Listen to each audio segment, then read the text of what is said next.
The case of H. Holmes, America's first serial killer and his murder castle Herman Webster Mudgett, who would later become known as H. Holmes, was born on May 16, 1861 in Gilmanton, New Hampshire.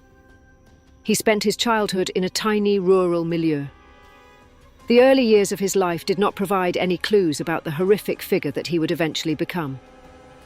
Holmes was a bright but shy youngster who was frequently tormented at school.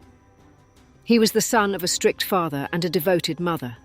His peers allegedly coerced him into touching a human skeleton, which is said to have been the beginning of his preoccupation with anatomy and death, dating back to his childhood. After the episode, Holmes had a peculiar sense of interest rather than dread, which may have been the impetus for his lifelong preoccupation with death and dissection techniques. Following his enrollment at Phillips Exeter Academy, Holmes tied the knot with Clara Lovering in the year 1878, when he was only 17 years old. However, the marriage swiftly deteriorated.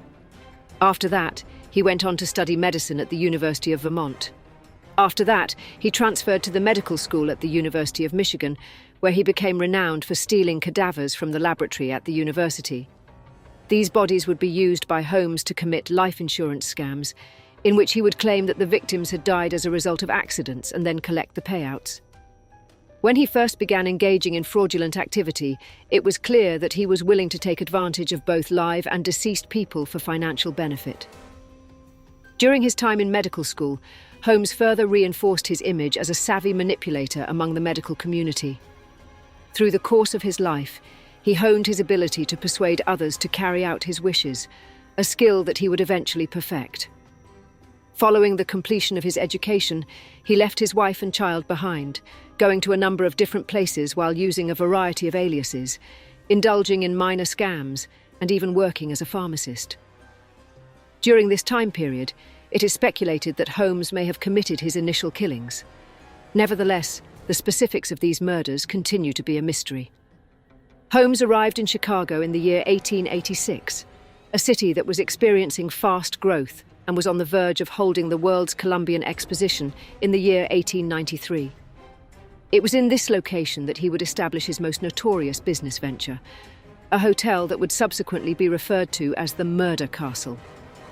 In the beginning, the building was a straightforward acquisition of a drugstore in the Englewood neighborhood.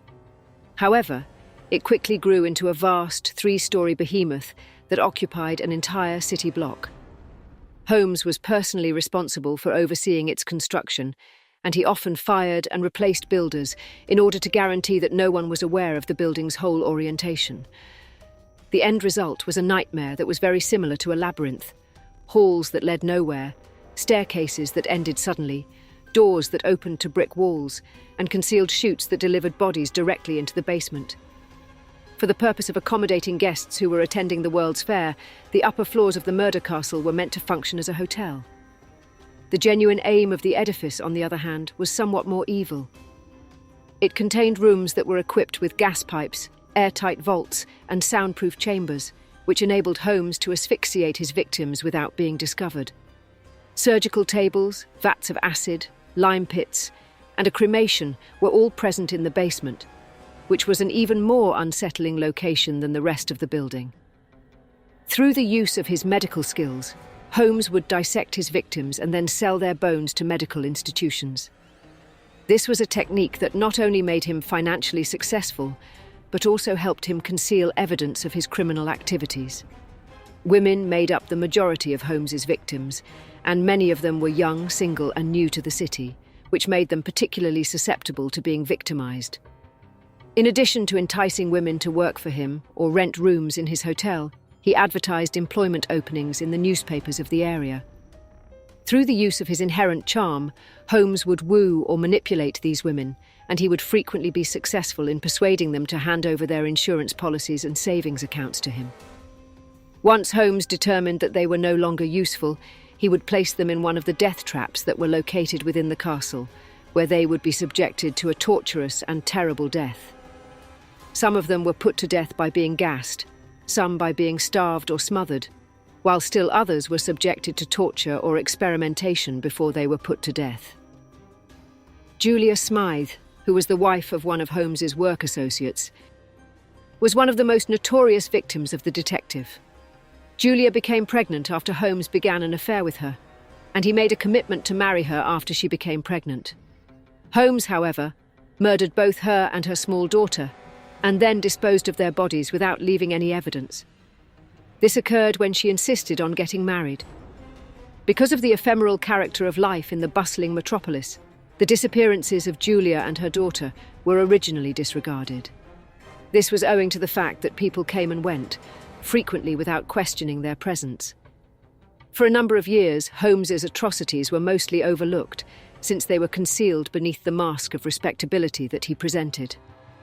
His operations were perfectly concealed by the World's Fair in Chicago, which was a spectacular celebration of the progress that had been made in the industrial sector. There were thousands of tourists who came to the city, and Holmes's hotel was able to accommodate a significant number of these tourists. However, some of these tourists would never be seen again.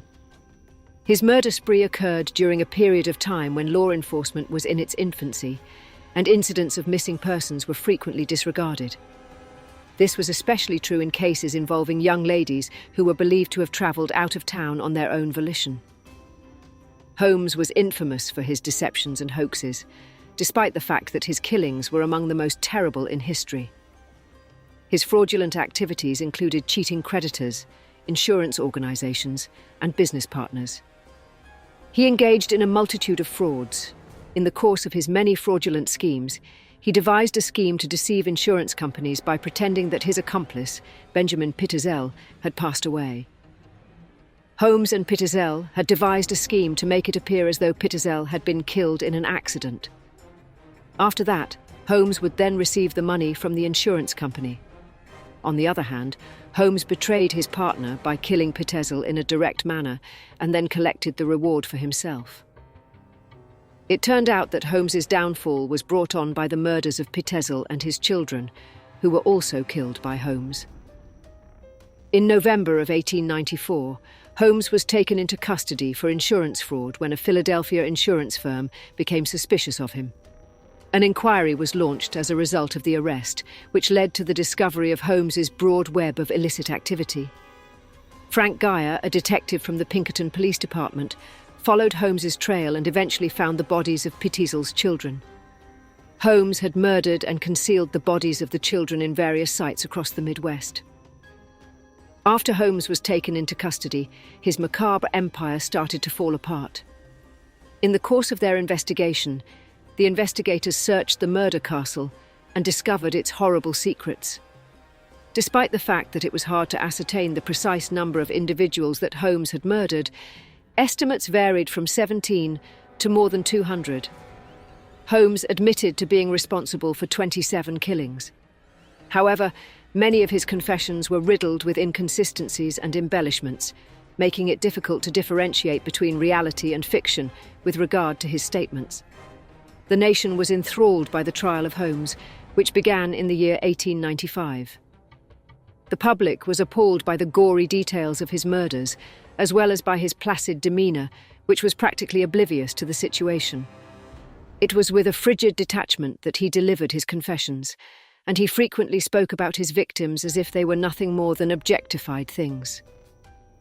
Holmes was found guilty of the murder of Benjamin Pitezel and put to death despite the fact that he was charming and intelligent. Moyamensing Prison in Philadelphia was the location where Holmes was executed by hanging on May 7, 1896. Even in the dying minutes of his life, Holmes maintained an unsettlingly calm demeanour. Despite the fact that his passing puts an end to one of the most infamous criminal careers in the history of the United States, the mythology of H. Holmes has only risen in the years that have passed since his passing. Shortly after his execution, the murder castle itself was inexplicably destroyed by fire, which erased a significant portion of the tangible proof of his crimes.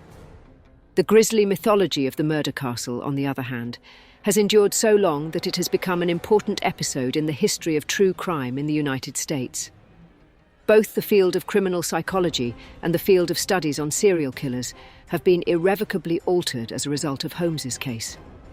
He had characteristics that would later be discovered in other prominent murders, such as superficial charm, a lack of empathy, and a sophisticated ability to deceive. He is frequently considered to be one of the first examples of a psychopathic serial killer.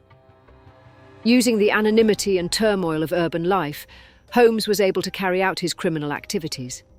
He did this by exploiting a society that was undergoing rapid change, with new technologies and modern conveniences serving to conceal the more sinister truths that lay under the surface. There have been a great number of novels, films, and documentaries that have been inspired by H. Holmes in the decades that have passed since his death. He has become a person that is both historically and culturally fascinating.